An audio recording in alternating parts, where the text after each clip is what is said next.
यही है भारत में एकलौता मुगलों का सबसे बड़ा मकबरा, जिसको आप मुगलों का कब्रिस्तान भी कह सकते हैं। और ये जन्नत का बगीचा भी इसको यहाँ कहा जाता है। क्यों कहा जाता है इसको, इस वीडियो में आप जानेंगे। बहुत सी दिलचस्प बातें रहेगी, रोचक बातें जो आप इस वीडियो में देखेंगे। तो शुरुआत किया जाए, आरंभ किया जाए ये व्लॉग।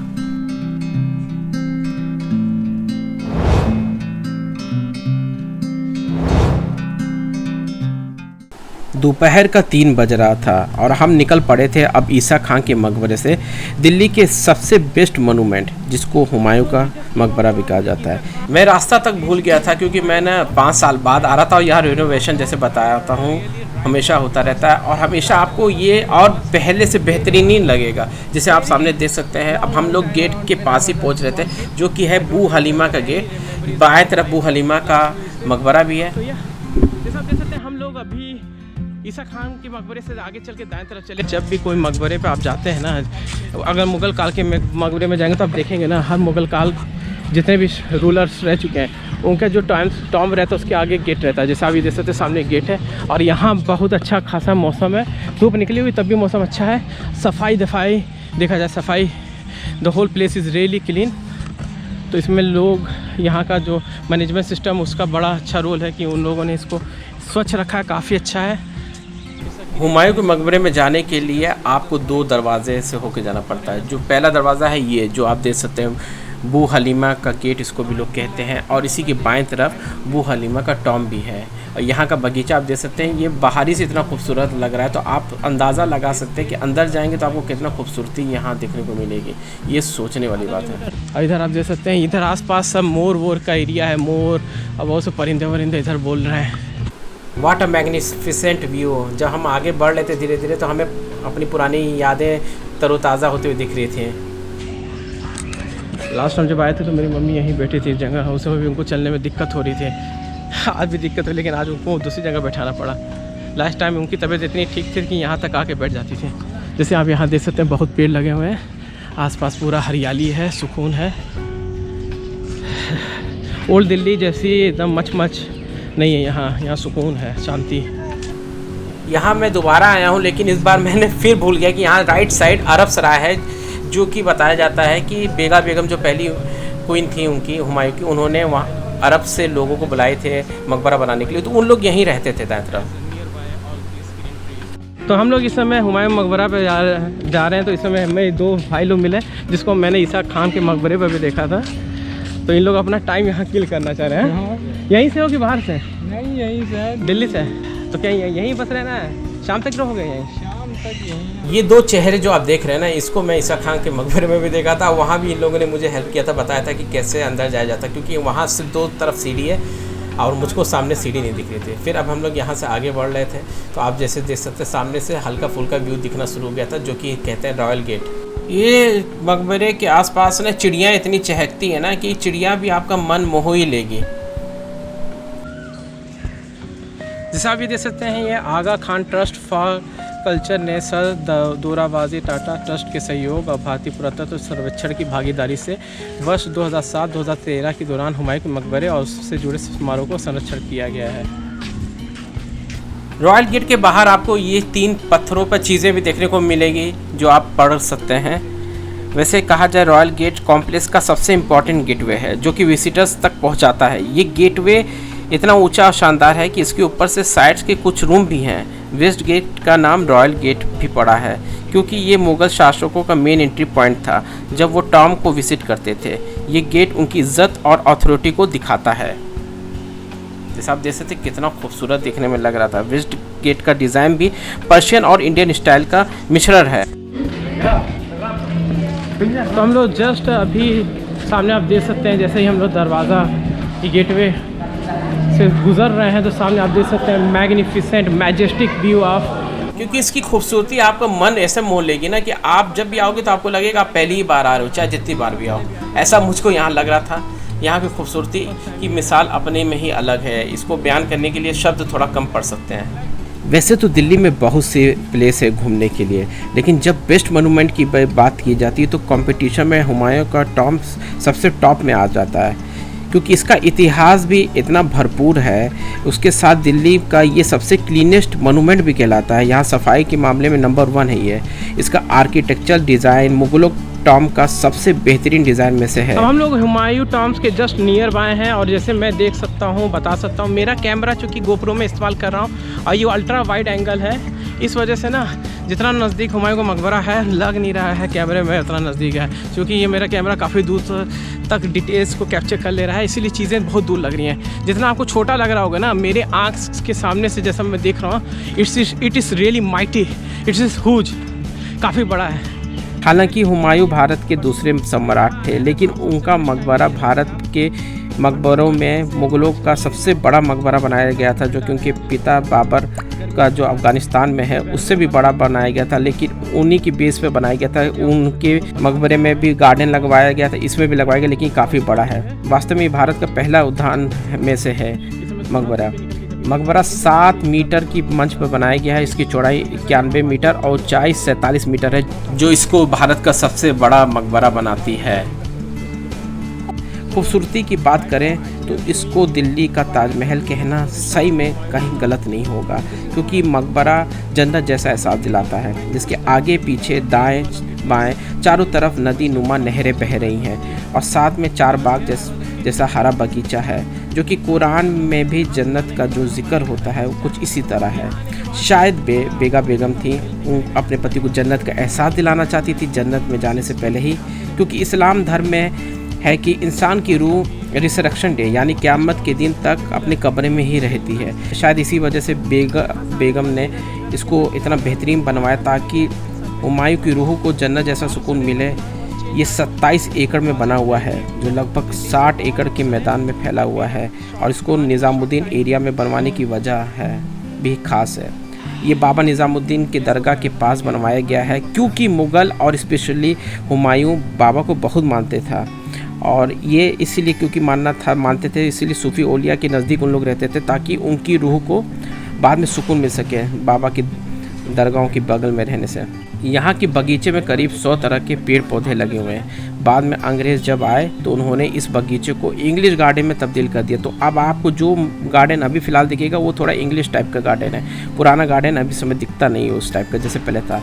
ये मुग़ल की स्टोरी बताता है कि कैसे मुग़ल अपने परम चरम पर कैसे पहुंचा और कैसे वो वापस गिरा जब ये ख़त्म हो गया। बहादुर शाह ज़फ़र दूसरे जो थे उनको गिरफ़्तार यहीं किया गया था, फिर उनको रंगून भेज दिया गया था।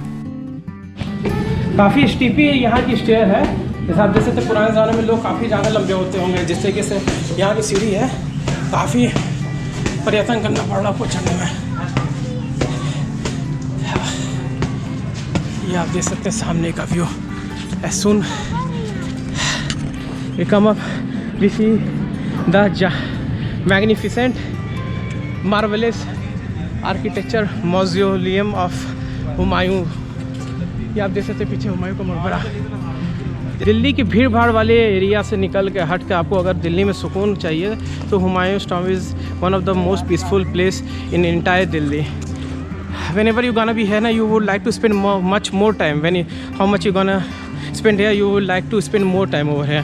जैसे आप देख सकते हैं हम लोग आगे बढ़ रहे हैं। हुमायूं टॉम एक यूनिक ब्लेंड है पर्शियन और इंडियन स्टाइल्स का, और ये मुग़ल आर्किटेक्चर का पहला मास्टरपीस है। इसको मुग़ल का पहला मकबरा भी कह सकते हैं, जो सबसे बड़े तर्ज पे बना था और उसके आसपास बगीचे भी थे। इसको दिल्ली का ताजमहल भी कहा जाता है, क्योंकि इसी से इंस्पायर होकर शाहजहां ने भी ताजमहल अपनी बेगम की याद में बनवाया था, मुमताज़ महल के नाम पर। बस फ़र्क इतना है कि हुमायूं का मकबरा हुमायूं की याद में उनकी बेगा बेगम ने बनवाया था, जो उनकी पहली बीवी थी। उनकी मौत के करीब 16 साल बाद, जो कि था 1572 में।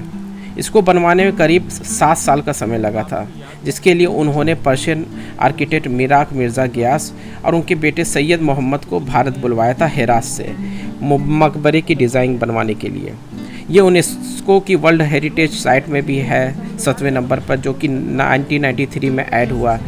ये मकबरा भारत में मुग़ल वास्तुकला का पहला महत्वपूर्ण उदाहरण है, और ये मुग़ल शासकों की कई कब्रों से घिरा हुआ है। आप मानेंगे नहीं, इसके अंदर करीब 150 मुग़लों की कब्रें हैं। शायद इसी वजह से मुग़लों का कब्रिस्तान भी कहा जाता है। जो कि देखने में मकबरा कम और महल ज़्यादा लगता है। ओह नो, ये क्या हो गया? यही चीज़ मैं नहीं चाहता था। वीडियो में सब कुछ सही चल रहा था, अचानक से मेरा एक्सीडेंट हो गया। While I was doing photography videography, यहाँ मैंने इतना ज़्यादा फ्लो में आ गया ना कि मैं ध्यान नहीं दिया, यहाँ मेरा पैर घूम गया, चोट आ गई मुझको, अब मुझसे चला नहीं जा रहा है। यहाँ से क्या हुआ, अचानक से स्यापा हो गया लग रहा है मेरे साथ। मैं आ रहा था ना, यहीं से उतर रहा था और मेरा जूता घूम गया अचानक से। इससे क्या हुआ, मेरी यहाँ की हड्डी बोल दी है, मुझे लग रहा क्रैक हो गई क्या। So I'm feeling shooting pain inside my ankle because I feel the snap cracking sound in my ankle. अच्छा खासा सब कुछ जा रहा था, अचानक से पैर पर चोट लगी ना, मेरा एकदम दिमाग और पूरा शरीर एकदम अचानक से हिल गया। इतनी तकलीफ में था मैं कि मेरे लिए जितना भी कहो उतने शब्द कम पड़े थे, चला नहीं जा रहा था मुझसे, बहुत ज़्यादा तकलीफ में था मैं। I can barely walk, as you can see. Accident can be happen anytime, anywhere. So if you are a travel vlogger, don't lost yourself in just making videos and photo, and avoid the precautious steps because these buildings are huge, mighty, and the stones are really solid. So it might happen that you can also be encounter with some accidents. जैसे मुझे हो गया, मेरे को चोट लग गई इस समय मैं आ रहा था, मैं यहाँ आया था वीडियो बनाने के पर्पज़ से, लेकिन अब मुझे लग रहा है मैं चल नहीं पाऊँगा। मेरी हड्डी को कोहनी जो है होती पैर की बोल दी है, ज़बरदस्त स्नैप कर गई है। मैं बस चाह रहा था कि कहीं मुझे बैठने की कुछ जगह तो मिल जाए, क्योंकि मेरे से चला नहीं जा रहा था और चोट लगने के बाद इतने तकलीफ में था मैं कि एक कदम ना जैसे लाख कदम के बराबर लग रहा था। अंदाज़ा लगाओ, आप नई जगह हो और भी मोनूमेंट्स है और आसपास कहीं कुछ जगह नहीं है बैठने की, और चोट आपको लग गई हो तो सबसे ज़्यादा खतरा ये रहता कि घर कैसे जाएँ। हमसे चला भी नहीं जा रहा, थोड़ी दूरी भी बहुत ज़्यादा तकलीफ दे रही है। तो यहाँ से कुतुब मीनार में कैसे घूम पाऊँगा, यही मैं सोच रहा हूँ। तो ये सब पार्ट है ट्रैवलिंग का। जब आप ट्रैवलिंग करते हैं तो कुछ भी चीज़ें हो सकती है। So be prepare of unknown thing. तो सिक्योरिटी गार्ड जो होते हैं वो तो बाहर थे, लेकिन यहाँ कोई भी सिक्योरिटी गार्ड नहीं दिख रहा था और मैं उन्हीं को ढूंढने की कोशिश कर रहा था। भाई जो थे हमारे साथ, उनको भी समझ नहीं आ रहा था कि आखिर करें हम लोग क्या करें, क्योंकि सिक्योरिटी गार्ड नहीं था। मेरे वीडियो में रोड़ा ना पड़े, रुकावट ना हो, ऑब्स्टिकल्स ना हो, कोई भी वीडियो में ना हो, ऐसा हो ही नहीं सकता। So right at the moment as you can see I took out my shoes. अब मेरा पैर बहुत बुरा बोल दिया, यहाँ मेरा ये जो है ये जगह का स्नैप कर गया था। एट दैट टाइम में ना मैं रिकॉर्डिंग ही कर रहा था, उस समय मैं एंगल ले रहा था, उसी समय मेरा पैर हल्का सा भचक गया और यहाँ बोल दिया मेरा, और यहाँ से स्नैप कर भी गया, लगा अब आ जाइए। चला नहीं जा रहा, मुझसे बहुत तकलीफ़ हो रही है। मैं ऐसा इंसान हूँ कि मेरा हाथ पैर टूट भी जाता है, उसी में मैं काम करता रहता, पता भी नहीं चलता। फिर बाद में पता चलता है कि डॉक्टर को दिखाता हूँ तो पता चलता है कि हाथ गया पैर गया, तो ऐसा दर्द हो रहा। इसी में दौरान हम यहाँ बैठे तो यहाँ एक भाई मिल गए, ये मुरादाबाद के हैं, हमारे यूपी से हैं। आपका शुभ नाम? शहराज।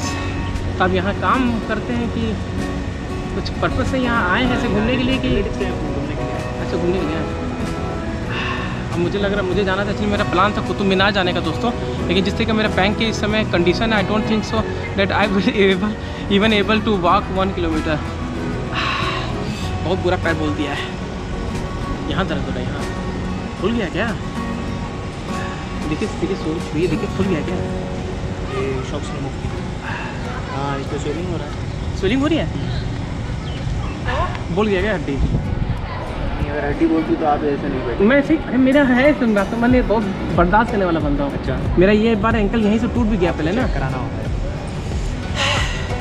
स्वेलिंग आ गई पैर में।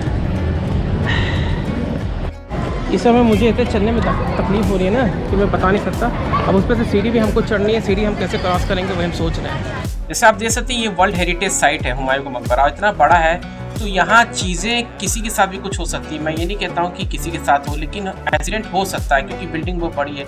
इसीलिए मेरी सबसे बड़ी प्रायोरिटी ये थी कि मेरे को कहीं से सिक्योरिटी गार्ड मिल जाए, कहीं से भी। मैं यही ढूंढ रहा था ताकि मुझे साधन मिल जाए जिससे मैं बाहर तक जा सकूँ, क्योंकि जो परिसर है बहुत बड़ा है और हुमायूं के मकबरे से बाहर जाने में अच्छा खासा समय लगता है। इसलिए मैं कुछ हेल्प चाह रहा था ताकि कहीं रास्ते में मुझे दिक्कत ना हो, चलना ना पड़े ज़्यादा। जो कि कहीं दिखने को मिल नहीं रहा था, और मैं बहुत ज़्यादा मेरा चल चल के और हालत ख़राब होती चली जा रही थी। जैसा आप देख सकते हैं बहुत तकलीफ में था और मुझे समझ नहीं आ रहा था आगे मम्मी भी हैं, कैसे वहाँ तक मैं जाऊँगा। इस समय मुझसे चला भी नहीं जा रहा। देखो यही सबसे बड़ा चैलेंजेस आ गया मेरे सामने। तो चला नहीं जा रहा है, पैर बोल दिया मेरा। यहाँ से हुमायूं के मकबरे से कुतुब मीनार जाना मेरे लिए लिटरली इम्पॉसिबल हो चुका है। देखें, कोशिश करूँगा जाने का, देखें जा पा रहा हूँ कि नहीं। धीरे धीरे उतरना, कहाँ जल्दी जल्दी ऊपर चढ़ा था, लेकिन अब धीरे धीरे चल रहा हूँ क्योंकि मुझसे चला ही नहीं जा रहा है। बायां पैर का कदम लेकर धीरे धीरे उतर रहा हूँ। यहाँ कभी भी कोई भी चीज़ कहीं भी वैसे होती है, लेकिन यहाँ की जो ज़मीन वमीन बहुत सॉलिड है। कहीं भी हल्का फुल्का होने भी पैर हुआ ना तो क्या पैर। Finally we make it through and we're just going out from Humayun Tomb, and I have to rely on my left leg because my left leg is too brutally injured. Seems like it's been snapped from ankle point. Come on. It's been like a hard challenge for me to even go from Humayun Tomb to the point where mom is sitting. Okay, this whole area gonna took us like a 2 kilometer. Now it feels like a 4 kilometer. जहाँ mummy है वहाँ, यहाँ से जब हम लोग हुमायूं के मकबरे से चल रहे हैं, जहाँ मम्मी है अब तो काफ़ी दूर वैसे ही है, लेकिन चलने के बाद तो और ज़्यादा दूर लग रहा है। और मेरा बाएं पैर बहुत बुरा बोल दिया है, दर्द हो रहा है। I feel numbness in my right leg and it was swelling hard. दिल में अधूरी ख्वाहिश लेकर मैं हुमायूं के मकबरे से निकल तो गया, लेकिन सच माने में मेरा दिल कर नहीं रहा था जाने का, क्योंकि मैं पूरा एक्सप्लोर नहीं कर सका। इतनी इच्छाएं दिल में रखे रहकर मुझे वहाँ से मजबूरी में जाना पड़ा। स्टोरी मैं पूरी आपको बयान नहीं कर पाया क्योंकि मैं अंदर जा ही नहीं सका, तो फिर इसी वजह से मैं अंदर का कोई भी चीज़ एक्सप्लोर नहीं कर सका। दिल में बड़ी तकलीफ थी, इच्छा थी कि यार काश हम देख लेते, लेकिन एक्सीडेंट हो सकता है दोस्तों। यहाँ आप ध्यान देना, एक्सीडेंट किसी का भी हो सकता है। और यहाँ की सीढ़ी जो है बहुत ऊंची ऊंची रहती है। अगर आप कहीं इधर उधर ध्यान भटका या फोटो वोटो वीडियो लेने में अगर आप इधर उधर आपका ध्यान चला गया तो एक्सीडेंट हो सकता है। इसीलिए आप बहुत अलर्ट रहिए, क्योंकि यहाँ की सीढ़ी काफ़ी ऊँची रहती है। और यहाँ एक चीज़ की हमको बड़ी कमी लगी, वो ये है कि अगर किसी का इनकेस एक्सीडेंट हो जाए या कुछ भी हो जाए तो यहाँ कोई सिक्योरिटी गार्ड उस समय थे ही नहीं, और ना ही आप कैमरे में रहते हैं या कुछ रहते हैं कि अगर आपको कहीं से चोट भी लग गई तो किसी को पता चल जाए, हेल्प इमीडिएटली मिल जाए, ऐसा तुरंत ऑप्शन भी नहीं था। और मैं कोशिश कर रहा था कि कोई सिक्योरिटी गार्ड आ जाए या कोई वाहन मिल जाता जिससे मैं बाहर चला जाता, तो वो मेरे लिए ईजी हो जाता। ये चीज़ मुझे यहाँ कमी लगी, जो चीज़ को यहाँ होना चाहिए। इनकेस अगर किसी को एक्सीडेंट हो जाए तो तुरंत इमीडिएटली हेल्प मिल जाए और साधन वाधन मिल जाए। तो ये चीज़ मुझे यहाँ कमी दिखी, जिसको मैं चाहता हूँ कि होपफुली आगे किसी के साथ ऐसा दिक्कत ना हो। अधूरा ख्वाहिश लेकर मैं यहाँ से चला तो गया, लेकिन मेरे दिल में उम्मीद तो अभी भी जागी है कि मैं दोबारा यहाँ ज़रूर आऊँगा और जो बचा कुछ रह गया था उसको मैं पूरा करके रहूँगा। इस बार मैं हुमायूं टॉम्ब ज़रूर एक्सप्लोर करूँगा। आशा करता हूँ आपको ये वीडियो पसंद आया होगा, perhaps my other video as well. So stay smiling, stay chilling. जैसा आप देख सकते हो कुछ अलग ही सीन है।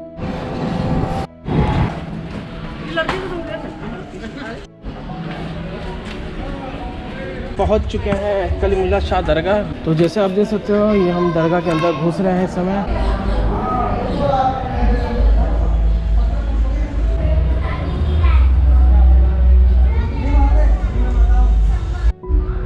जैसे मैं यहाँ देख रहा था तो यहाँ मुझे ये पेड़ पर नज़र पड़ी, काफ़ी ज़्यादा पुराना लग रहा है ये। हालात देख रहे हैं कि क्या है, हम लोग जब तक इसको छोड़ के रखेंगे यही हालात में रहेंगे जो आज है। हाँ।